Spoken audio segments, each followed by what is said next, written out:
Hi friends, இன்றைக்கி September 19 Pandian store season 2ல் இன்றைக்கி என்ன நடக்குதுன்னு பார்க்கலாம். மீனா செந்தில் நேற்று சமாதானம் ஆயிட்டாங்க, ஓகே. ஆனால் கோமதி பண்ணுறது கொஞ்சம் கூட சரியே கிடையாது. உன்னை கல்யாணம் பண்ணதுக்கப்புறம் தாண்டி என் பிள்ளை இவ்வளோ கஷ்டப்படுறான் அப்படின்னு சொல்கிறாங்க. அப்போ டக்குன்னு மீனாவுக்கு கோவம் வந்துடுது.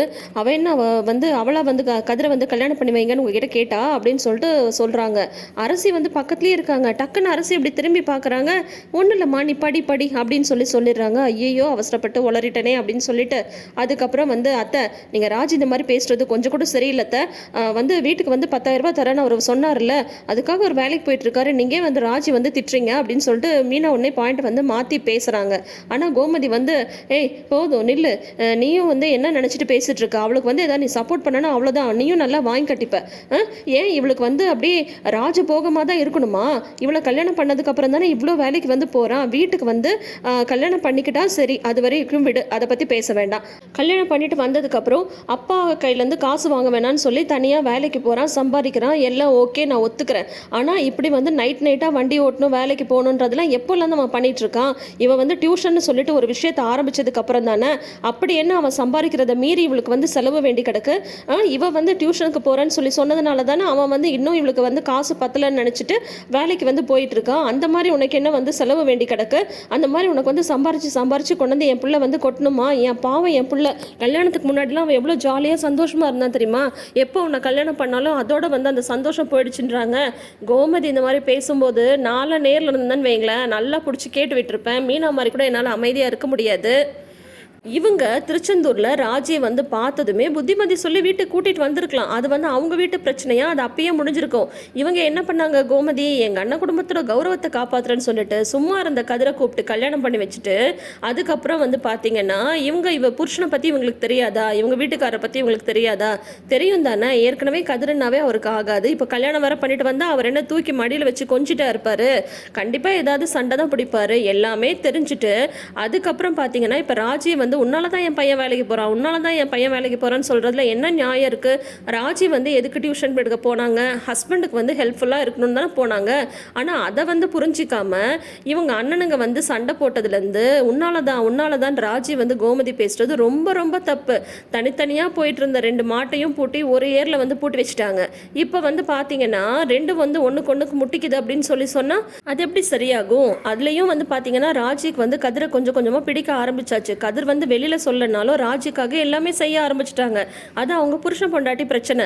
கல்யாணம் பண்ணி வச்சிட்டிங்கல்ல, அடுத்தது அவங்க வாழ்க்கையை அவங்க எப்படி அமைச்சிக்க போகிறாங்க? இவங்க ஏன் தேவையில்லாமல் இப்போ பார்த்தீங்கன்னா உன்னால தான் ராஜி திட்டுறது கொஞ்சம் கூட சரி கிடையாது. பாவம் அந்த பொண்ணு. அதுக்கப்புறம் ரூமில் போய் ரொம்ப ஃபீல் பண்ணிட்டு இருக்காப்புல. நானா கல்யாணம் பண்ணி வைங்கன்னு இவங்க கிட்டலாம் கேட்டேன். நான் பாட்டிக்கு சிவனேன்னு காலேஜுக்கு போயிட்டு இருந்தேன்.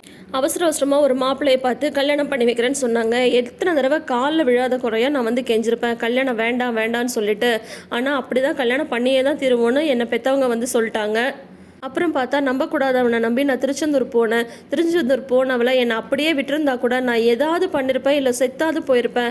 ஆனால் கௌரவத்தை காப்பாற்றுறேன்னு சொல்லிட்டு எனக்கு கல்யாணத்தை பண்ணி வச்சுட்டு இப்போ என்னோட கௌரவம் தான் போச்சு. எல்லாரோட கௌரவமும் அப்படியே தான் இருக்குது. அவங்க அவங்க பையனுக்காக அவங்க பேசுகிறாங்க. நான் என்ன பண்ணேன்? நானாக கதிரை இந்த மாதிரிலாம் வேலைக்கு போங்கன்னு சொன்னேன். நான் டியூஷன் எடுக்க போனது எதுக்காக? கதிருக்கு ஹெல்ப் பண்ணணும் தானே. ஆனால் அதை அத்தையே புரிஞ்சுக்காமல் இந்த மாதிரி என்னை பேசுகிற மாதிரி ஆயிடுச்சு அப்படின்னு சொல்லிட்டு நைட்டெல்லாம் பாவம் அந்த பிள்ளை தூங்காமல் வருத்தப்பட்டுட்டு இருக்கு. இங்கே பார்த்தீங்கன்னா செந்தில் ரொம்ப ஃபீல் பண்ணிட்டு இருக்காரு. ஒரு நாள் ஃபுல்லாக உன்னை பஸ் ஸ்டாண்டில் நிற்க வச்சிட்டேனே மீனா அப்படின்ட்டு. அதுக்கப்புறம் நம்ம மீனா சரி ஒரு நாள் ஃபுல்லாக பஸ் ஸ்டாண்டில் நான் நின்னல, நீங்கள் எதுவும் ஃபீல் பண்ணாதீங்க அப்படின்றாங்க. உடனே நீ மட்டும் ஒரு 5 நிமிஷம் ஃபோன் எடுக்கலன்னு வையேன், நான் என்ன ஆயிருப்பேனே எனக்கு தெரியாது மீனா அப்படின்னு சொல்லிட்டு செந்தில் சொல்லிட்டு இருக்காரு. உடனே பார்த்தீங்கன்னா மீனா சொல்கிறாங்க, சரி ரொம்ப ஃபீல் பண்ணாதீங்க, நான் சொல்கிறது கேளுங்க அப்படின்ட்டு ஒரு ஜிமிக்கி எடுத்து காட்டுறாங்க. என்னது நீ ஜிமிக்கி காட்டுற அப்படின்னு சொல்கிறாங்க. இல்லை, நான் காலையில் இருந்தெல்லாம் பஸ் ஸ்டாண்ட்லலாம் இல்லை, நான் ஷாப்பிங் போயிருந்த இடத்துல தான் உங்களுக்கு மெசேஜ் பண்ணேன். நீங்கள் ரொம்ப தான் பிகு பண்ணிட்டீங்க, அதனால தான் அந்த மாதிரி மெசேஜ் பண்ணேன். அதுக்கு நீங்கள் இப்படியெல்லாம் ஆடி போயிடுவீங்க நான் எதிர்பார்க்கல. பட் தப்பு என் மேலே கிடையாது, உங்கள் மேலே தான் அப்படின்னு சொல்கிறாங்க. என்னடி சொல்கிற? ஷாப்பிங்காக போனேன்? யார் கூட போனேன் அப்படின்னு சொல்லி கேட்குறாங்க. வேறு யார் கூட? எனக்கு தான் செட் இருக்கே, ராஜியும் தங்கமயில் அக்காவும் அப்படின்றாங்க. அப்படியா? அப்போ ராஜிக்கு கதிர் ஃபோன் பண்ணானே, நீ கூட இருக்கியான்னு கேட்டுட்டு அப்படின்னு சொல்லிட்டு சொல்கிறாரு செந்தில். உடனே மீனா சொல்கிறாங்க, அவங்கெல்லாம் என்னோட ஆளுங்களா ஆச்சே, என்னை மீறி வந்து உண்மையை சொல்லிடுவாங்களா என்ன? நான் தான் வந்து சொல்ல வேணாம்னு சொன்னேன் அப்படின்னது. ஏன் மீனா இப்படி பண்ண, நான் எவ்வளோ பதறி போயிட்டேன் தெரியுமா அப்படின்னு சொல்கிறாங்க. உடனே மீனா வந்து சொல்கிறாங்க, நானும் கெஞ்சி பார்த்தேன் கொஞ்சி பார்த்தேன், நீங்கள் எதுக்குமே செட் ஆகவே இல்லை. நானும் இந்த பிரச்சனை வந்து சுமூகமாக முடிச்சுக்கலான்னு தான் நினச்சேன். ஆனால் நீங்கள் அதை பற்றி கொஞ்சமாவது யோசிச்சிங்களா? எங்கள் அப்பாவோட கௌரவம் தான் முக்கியம், நீ அப்படி பண்ணிட்ட இப்படி பண்ணிட்டேன்னு பேசிட்டே இருந்தீங்க. அதனால் சரி ஒரு மெசேஜை போட்டு விடுவோமேன்னு சொல்லிட்டு தட்டினேன். நீங்கள் இப்படி ரியாக்ட் பண்ணுவீங்கன்னு சொல்லிட்டு நான் எதிர்பார்க்கவே இல்லை. இப்போ எல்லாமே ஓகே ஆயிடுச்சுல அப்படின்ற மாதிரி சொல்கிறாங்க. அடி பாவி, இது எல்லாமே நீ வேணும்னே பண்ணது தானா அப்படின்றாங்க. வேணும்னே பண்ணலாம் சொல்லாதீங்க, என்ன இந்த மாதிரி பண்ண வச்சதே நீங்கள் தான் தேவையில்லாமல் என்னை இந்த மாதிரி யோசிக்கவே வச்சிங்க அப்படின்னு சொல்கிறாங்க. ஒரு வழியாக இவங்க 2 பேரும் சமாதானம் ஆயிட்டாங்க. அடுத்த நாள் காலையில் பார்த்தீங்கன்னா தங்கமயில் வந்து கோலம் போட்டுட்ருக்காங்க. மீனா பக்கத்தில் நின்றுட்டுருக்காங்க. ராஜி வந்து வராங்க. ராஜியை பார்த்துட்டு தங்கமயில் வந்து கேட்குறாங்க, ஏன் ராஜி உன் கண்ணெல்லாம் செவந்திருக்கு, நைட்டெல்லாம் தூங்கலையா நீ அப்படின்னு சொல்லிட்டு கேட்குறாங்க. கதிர் தம்பி வேலைக்கு போனதை பற்றி அதையே யோசிச்சுட்டு இருந்தியா அப்படின்றாங்க. உடனே ராஜி வந்து சொல்கிறாங்க, ஆமாக்கா அதை பற்றி தான் யோசிச்சுட்டு இருந்தேன், அது கூட சேர்ந்து மீதி விஷயமும் எல்லாம் யோசிச்சுட்டு இருந்தேன், எல்லாமே சேர்ந்து எனக்கு தூக்கமே வரல அப்படின்னு சொல்கிறாங்க. உடனே தங்கமயில் வந்து வேறு மாதிரி நினச்சிக்கிறாங்க. அவங்க என்ன நினைக்கிறாங்க, பொண்டாட்டிக்காக விடிய விடிய வேலைக்கு போகிற புருஷன் வேலைக்கு போயிருக்காருன்னு சொல்லிட்டு விடிய விடிய தூங்காமல் இருக்கிற பொண்டாட்டி, உங்கள் 2 பேரை பார்க்கும்போது ரொம்ப சந்தோஷமாக இருக்குது. புருஷன் பொண்டாட்டினா இப்படி தான் இருக்கணும், ஒருத்தருக்கு ஒருத்தர் அந்யோன்யமாக இல்லை மீனா அப்படின்றாங்க. ஆமாக்கா அப்படின்றாங்க மீனா. அதுக்கப்புறம் வந்து உடனே ராஜி வந்து கோலம் போட ஆரம்பிச்சிடுறாங்களா. பாத்தியா, ராஜி மாதிரி இருக்கணும், வந்ததும் வந்து எனக்கு ஹெல்ப் பண்ண கோலம் போட ஆரம்பிச்சிட்டா, நீயும் தான் நின்றுட்டே இருக்கியே அப்படின்னு சொல்கிறாங்க. உடனே வந்து மீனா வந்து சொல்கிறாங்க, ஐயோ காலையில் எழுந்து இந்த மாதிரி வாசப்பெருக்கி கோலம் போடணுன்னு யார் தான் கண்டுபிடிச்சாங்கன்னே தெரியலையே அப்படின்னதும் மீனா வந்து சொல்கிறாங்க, அதுக்கெல்லாம் ஒரு மிஷின் இருக்கக்கூடாதா அப்படின்னு கேட்குறாங்க. அதுக்கு ராஜி வந்து சொல்கிறாங்க, அதுக்கு தான் இப்போல்லாம் அச்சு வந்துருச்சுல்லக்கா அப்படின்றாங்க. உடனே தங்கமயில் வந்து சொல்கிறாங்க, அச்சிலெல்லாம் போட்டால் அது எப்படி ஒரு கோலமாகவே இருக்கும், இது வந்து ஒரு நல்ல எக்ஸசைஸ் மாதிரி, காலையில் வந்து இந்த மாதிரி குடிஞ்சு நிமிர்ந்து கோலம் போடும்போது நம்மளுக்கு அந்த நாள் ஃபுல்லாகவே நல்ல எனர்ஜியாக ஒரு பாசிட்டிவிட்டியாக நல்லா இருக்கும் அப்படின்ற மாதிரி அதை பற்றி வந்து இவங்க பேச ஆரம்பிச்சிடுறாங்க. அப்போ கரெக்டாக கதிர் வந்து சவாரி போயிட்டு வராரு. கதிரை பார்த்ததுமே, என்ன தம்பி இவ்வளோ டயர்டாக இருக்கீங்க, விடிய விடிய வண்டி ஓட்டினீங்களா அப்படின்னு கேட்குறாங்க மயில். ஆமாம் அப்படின்னு சொல்லிட்டு உள்ளே வந்து போகிறாங்க. அப்போ பார்த்தீங்கன்னா கோமதி வந்து இருக்காங்க, பூஜை பண்ணிட்டு இருக்காங்க.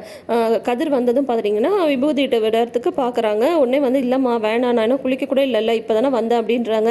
நீ ஏண்டா இப்படி ஆகிட்ட, நீ கல்யாணத்துக்கு முன்னாடிலாம் எப்படி இருந்த, இப்போ ஏண்டா இந்த மாதிரிலாம் கஷ்டப்பட்டு சம்பாதிக்கணும்னு சொல்லிட்டு நினைக்கிற, எனக்கு உன்னை பார்க்கவே ரொம்ப கஷ்டமாக இருக்குது, ஒரு விதத்தில் இது எல்லாத்துக்கும் நான் தான் காரணம்னு சொல்லிட்டு என்னால் நினச்சாலுமே என்னால் நீ இவ்வளோ தூரம் கஷ்டப்படுறத வந்து என்னால் ஏற்றுக்கவே முடியல அப்படின்னு சொல்லிட்டு இருக்காங்க. இவங்க இந்த மாதிரி கதிர்கிட்ட பேசிகிட்டு இருக்கும்போதே கதிர் வந்து, அம்மா உன் கையால் ஸ்ட்ராங்காக ஒரு காஃபி போட்டு கொடுமா, ஒரு நல்ல எனர்ஜியாக இருக்கும் அப்படின்னு சொல்கிறாங்க. நீ என்கிட்ட இந்த மாதிரி கேட்டே எவ்வளோ நாள் ஆச்சு தெரியுமா, நான் போய் போட்டு வரேன் அப்படின்னு சொல்லிட்டு காஃபி போட்டு வராங்க. அப்போ பார்த்தீங்கன்னா பாண்டியன் வந்து வந்துடுறாரு.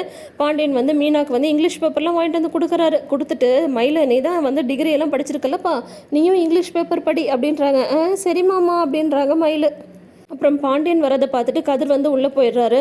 பாவங்க பிள்ளை, அவனை பார்க்கவே கஷ்டமாக இருக்குது, விடிய விடிய வந்து வண்டி ஓட்டிட்டு வந்திருக்கான், என்கிட்ட வந்து ஆசையாக காப்பி கேட்டான் தெரியுமா அப்படின்றாங்க. ஆமாம் இதெல்லாம் ஒரு பெரிய விஷயமா அப்படின்னு சொல்கிறாரு. உடனே வந்து உங்ககிட்ட சொன்ன பாருங்க அப்படின்னு சொல்லிட்டு கோமதி வந்து உள்ளே போயிடுறாங்க. கோமதி உள்ளே போனதுக்கப்புறம் பாண்டியன் வந்து பையனையே அப்படியே பார்க்குறாரு. அதுக்குள்ளார இங்கே ராஜி வந்து வேகமாக கதவை அடிக்கிறாங்க, ரூம் கதவை. உன்னை விடிய வண்டி ஓட்ட சொல்லி நானா சொன்னேன் அப்படின்னு சொல்கிறாங்க. இதோ பாரு ஒரு நிமிஷம் இரு அப்படின்னு சொல்லிட்டு பர்ஸில் வந்து பணத்தை எடுத்து ராஜி கிட்ட நீட்டுறாரு. எதுக்கு இது அப்படின்னு கேட்குறாங்க ராஜி. இல்லை மேடம்க்கு தான் நிறைய செலவு இருக்குல்ல, இந்த பணம் போதுமான்னு பாரு, இல்லைன்னா நான் இன்னும் சம்பாரிச்சு கொண்டு வந்து கொடுக்குறேன், தேவையில்லாமல் டியூஷன் எடுக்க போகிறேன் அங்கே இங்கன்னு சொல்லிட்டு இன்னொரு தடவை எங்கள் அப்பாவோட கௌரவத்துக்கு பிரச்சனை வர மாதிரி பண்ணாதன்றாங்க. உடனே ராஜிக்கு செம கோவம் வந்துடுது. உங்களுக்கு தெரியுமா, நான் வந்து ஆடம்பர செலவு பண்ணுறதுக்காக தான் வேலைக்கு போனேன்னு தெரியுமா, நான் எதுக்கு வேலைக்கு போனேன்னு சொல்லிட்டேன், திரும்ப வந்து அதே வந்து புரிஞ்சிக்காம இந்த மாதிரி வந்து பேசிட்டு இருக்கீங்க அப்படின்னு சொல்லிட்டு ராஜிக்கு வந்து செம கோவம் வந்துடுது. உடனே கதிர் வந்து சொல்கிறாங்க, இதை பாரு, நீ எதுக்கு வேலைக்கு போனேன் என்னன்னலாம் எனக்கு வந்து கேட்கணும்னு அவசியம் கிடையாது, ஆனால் இன்னொரு தடவை எங்கள் அப்பாவோட கௌரவத்துக்கு பங்கம் வர மாதிரி எதுவுமே நடக்கக்கூடாது, உங்கள் வீட்டு ஆளுங்க முன்னாடி அதுவும் எங்கள் அப்பா வந்து தலை குனிஞ்சு நிற்கக்கூடாது, புரியுதா உனக்கு அப்படின்னு சொல்கிறாங்க. நீங்கள் என்னை பற்றி என்ன நினச்சிட்ருக்கீங்க, இந்த காசுக்காக தான் நான் வந்து வேலைக்கு போகணுன்னு சொல்லிட்டு தப்பாக புரிஞ்சுட்டு இந்த மாதிரிலாம் பேசிகிட்டு இருக்கீங்களேன்னு சொல்லிட்டு உடனே பயங்கர கோவம் வந்துடுது மறுபடியும் ராஜிக்கு. அதோட வந்து தொடரம் போட்டிருக்காங்க. ஸோ இனிமேவாவது வந்து பார்த்தீங்கன்னா கதிர் வந்து ராஜியை புரிஞ்சுப்பாங்களா அப்படின்றத வெயிட் பண்ணி பார்க்கலாம் நாளைக்கு எபிசோடில். ஏன்னா ராஜிக்கு வந்து பார்த்தீங்கன்னா கோமதி திட்டினதே ஒரு மாதிரி ஆயிடுச்சு, இப்போ கதிர் வர புரிஞ்சுக்காமல் பேசுகிறாரு இல்லையா, அதனால அவங்களுக்குமே கோவம் வந்து எல்லாம் மீறிடுச்சு. ஸோ என்ன நடக்குதுன்னு வெயிட் பண்ணி பார்க்கலாம். தொடர்ந்து வீடியோஸ்க்கு சேனலை சப்ஸ்கிரைப் பண்ணிக்கோங்க, நோட்டிஃபிகேஷன் பெல் ஐக்கானில் ஆல் சிம்பிள் கிளிக் பண்ணிக்கோங்க. தேங்க்யூ.